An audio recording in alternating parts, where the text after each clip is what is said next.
नमस्कार दोस्तों, बुद्धि विहार यूट्यूब चैनल में आपका स्वागत है। मैं नवीन कुमार आज बौद्ध धर्म से संबंधित कुछ महत्वपूर्ण प्रश्नों को लेकर आपके समक्ष उपस्थित हुए हैं। ये बौद्ध धर्म सबको मालूम है कि बौद्ध धर्म से बिहार से संबंधित जो एग्ज़ाम होते हैं उससे बहुत ज़्यादा क्वेश्चन पूछे जाते हैं। तो चलिए आज हम बौद्ध धर्म से संबंधित कुछ प्रश्नों को डिस्कशन करते हैं। सबसे पहला क्वेश्चन है, स्तूप किसके प्रतीक माना जाता है? स्तूप किसके प्रतीक माना जाता है? तो यहाँ पर जान लेना है कि स्तूप जो है वो बौद्ध धर्म से संबंधित है। किससे? बौद्ध धर्म से संबंधित। इसका आंसर क्या हो जाएगा? बौद्ध धर्म। क्या होता है कि जब बुद्ध का परिनिर्वाण हुआ था, बुद्ध की मृत्यु हो गई थी, तो बुद्ध की मृत्यु के बाद उनके अवशेषों पर 8 स्तूप का निर्माण किया गया। कितने? 8 स्तूप का निर्माण किया गया। चलिए अगले प्रश्न की ओर चलते हैं। अगला क्वेश्चन है, बौद्ध धर्म ग्रहण करने वाली पहली महिला कौन थी?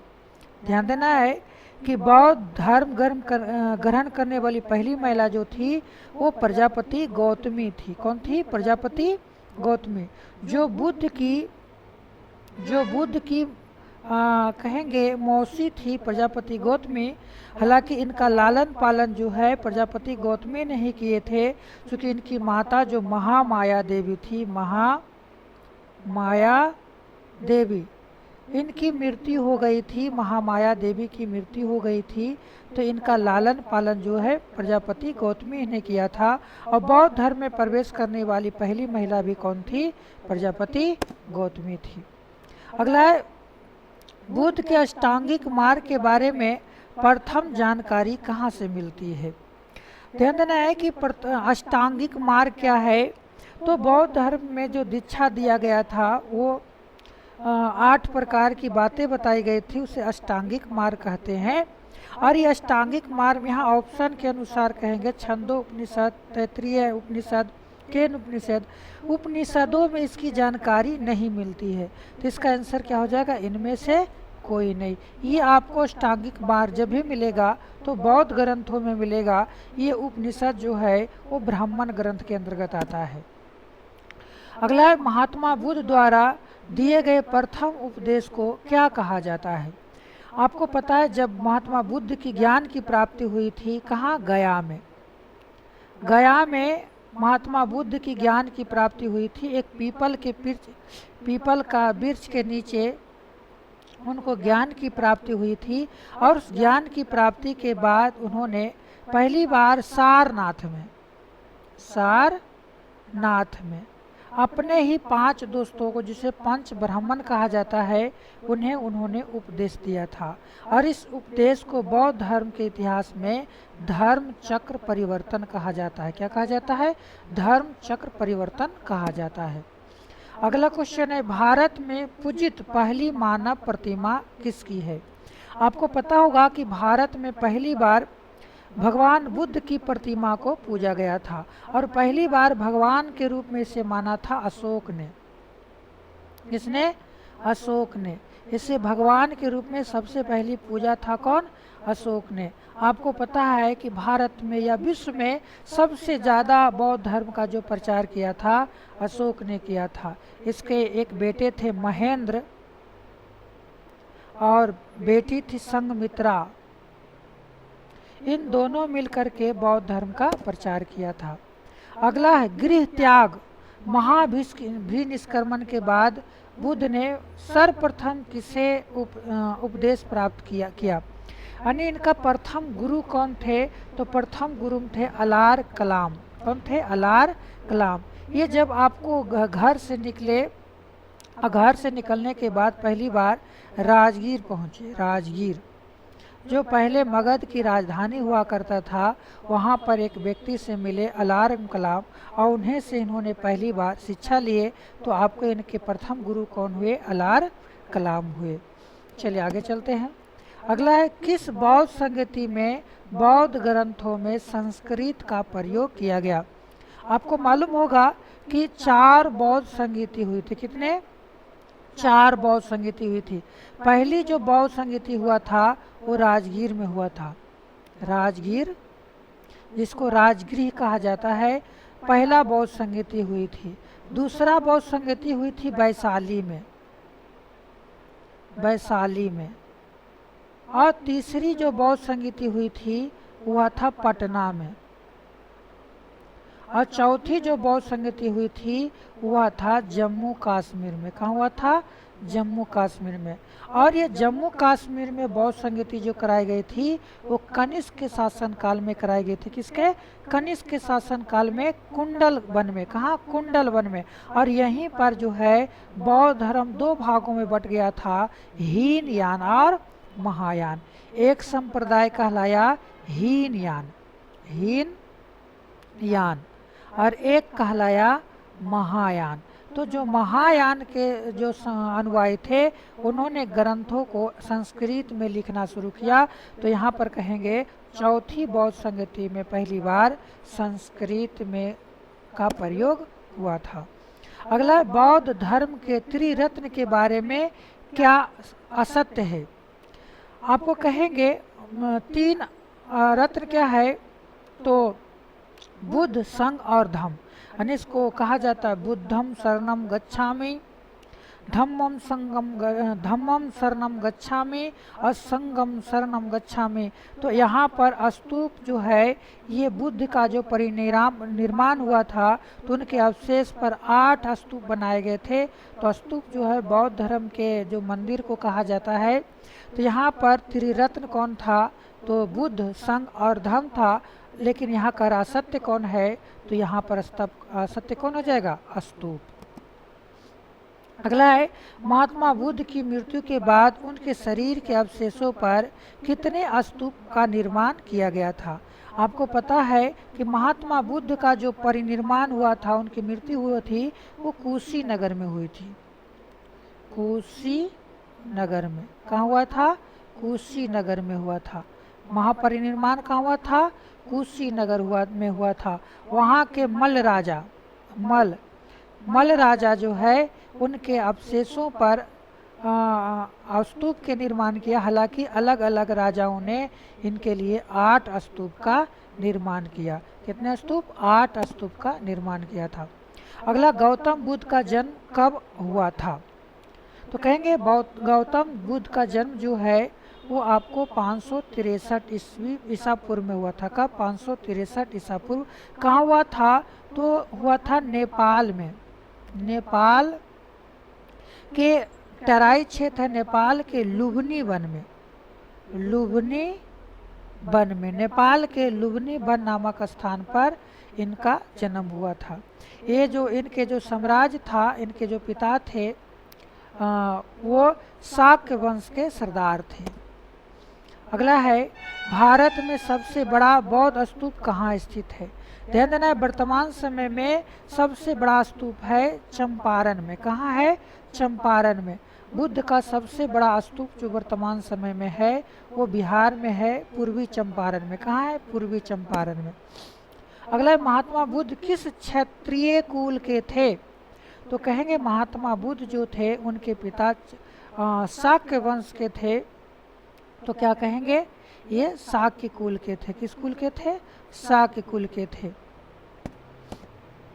अगला पॉइंट, गौतम बुद्ध ने अपना प्रथम उपदेश कहाँ दिया था? तो कहेंगे गौतम बुद्ध ने अपना प्रथम उपदेश जो है सारनाथ में अपने 5 दोस्तों को दिया था, जो उनकी यात्रा में छोड़कर चले गए थे और उन्हें पंच ब्राह्मण कहा जाता है। तो सारनाथ में उन्होंने पहला उपदेश दिए थे।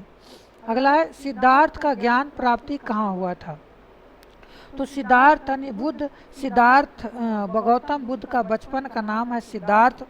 और जब उन्हें ज्ञान की प्राप्ति हुई तो उन्हें बुद्ध कहा जाने लगा। और इनका ज्ञान की प्राप्ति जो है गया में पीपल वृक्ष के नीचे हुआ था। कहाँ? पीपल वृक्ष के नीचे हुआ था। अगर कभी कभी नदी पूछ देता है कि किस नदी के तट पर महात्मा बुद्ध की ज्ञान की प्राप्ति हुआ था, तो कहेंगे निरंजना नदी। निरंजना नदी, जिसको वर्तमान समय में फल्गु नदी कहा जाता है। अगला है, किसे अ, एशिया का रोशनी कहा जाता है। आपको मालूम होगा कि बुद्ध को एशिया का लाइट कहा जाता है। किसे? बुद्ध को एशिया का लाइट कहा जाता है, क्योंकि इन्होंने संपूर्ण एशिया में अपने धर्म का प्रचार प्रसार किया और लोगों को जगाया। अगला है, बुद्ध के गृह त्याग का प्रतीक क्या है? जब वो गृह से त्याग किए थे, गृह त्याग करने का कारण क्या था? उन्होंने जब अ, स, स, अपने क्षेत्र का भ्रमण कर रहे थे तो उन्होंने मृत व्यक्ति को देखा। किसे? मृत व्यक्ति को देखा, बीमार व्यक्ति को देखा, वृद्ध व्यक्ति को देखा और सन्यासी को देखा।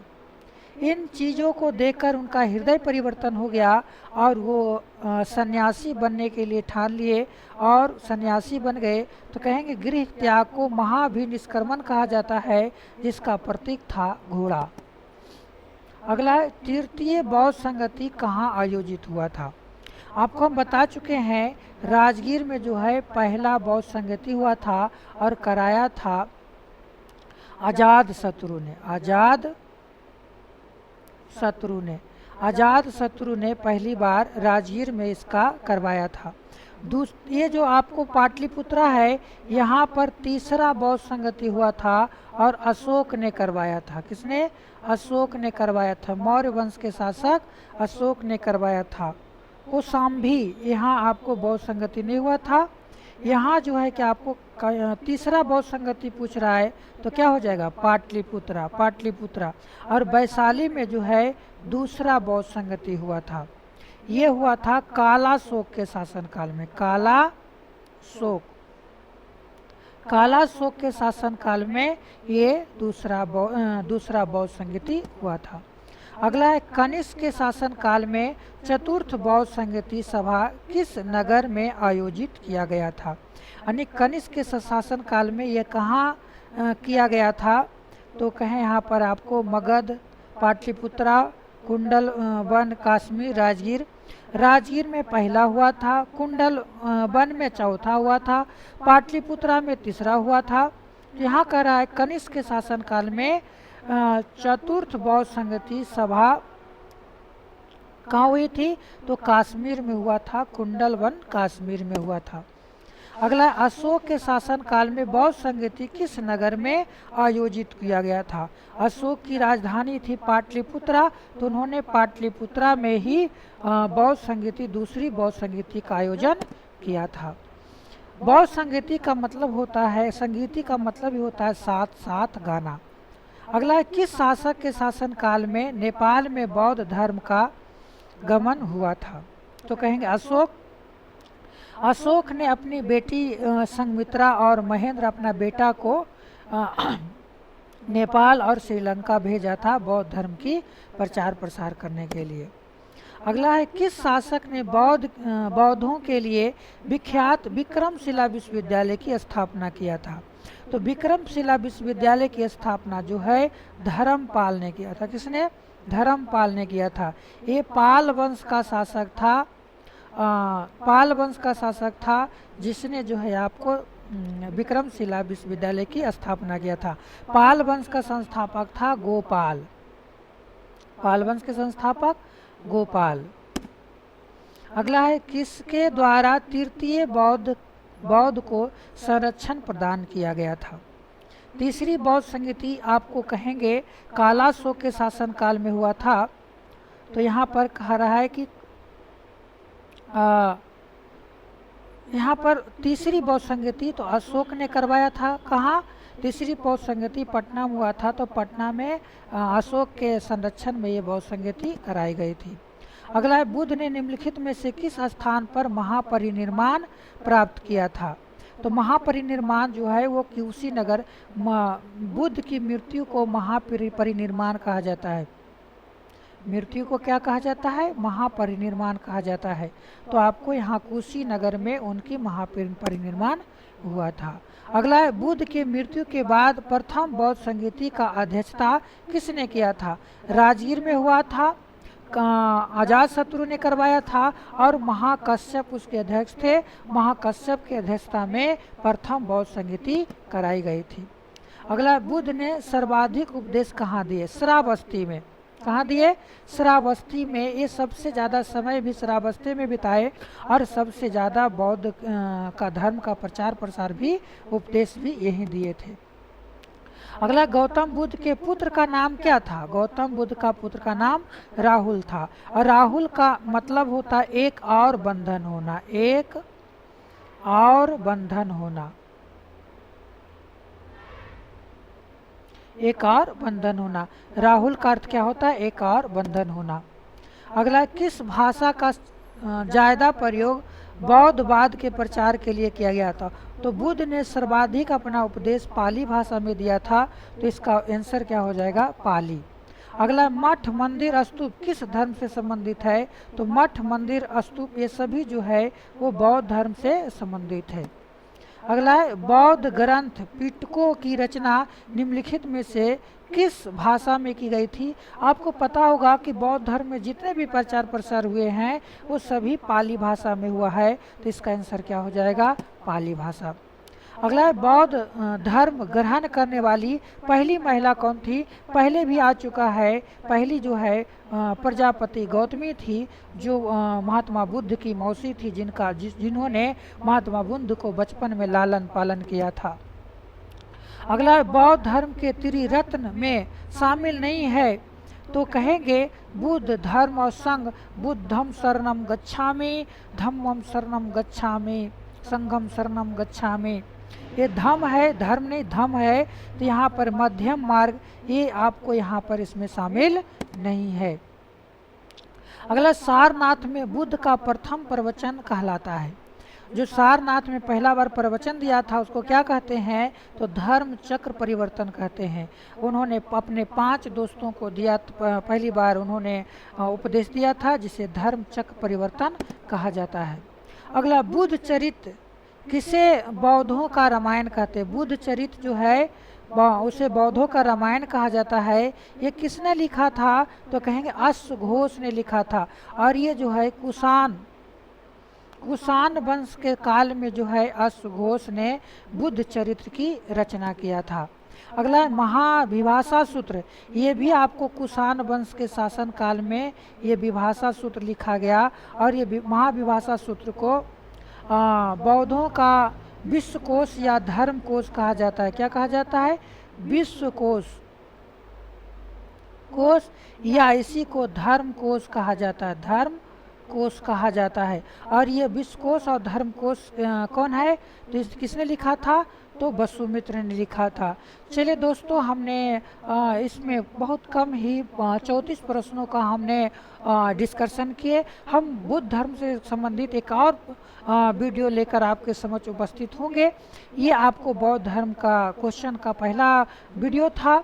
अगर आप कोई व्यक्ति हमारे चैनल पर नए हैं तो प्लीज़ हमारे चैनल को सब्सक्राइब करें, लाइक करें और हमें मोटिवेशन प्रदान करें, जिससे कि हम और तेज़ी से आपके लिए काम कर सकें।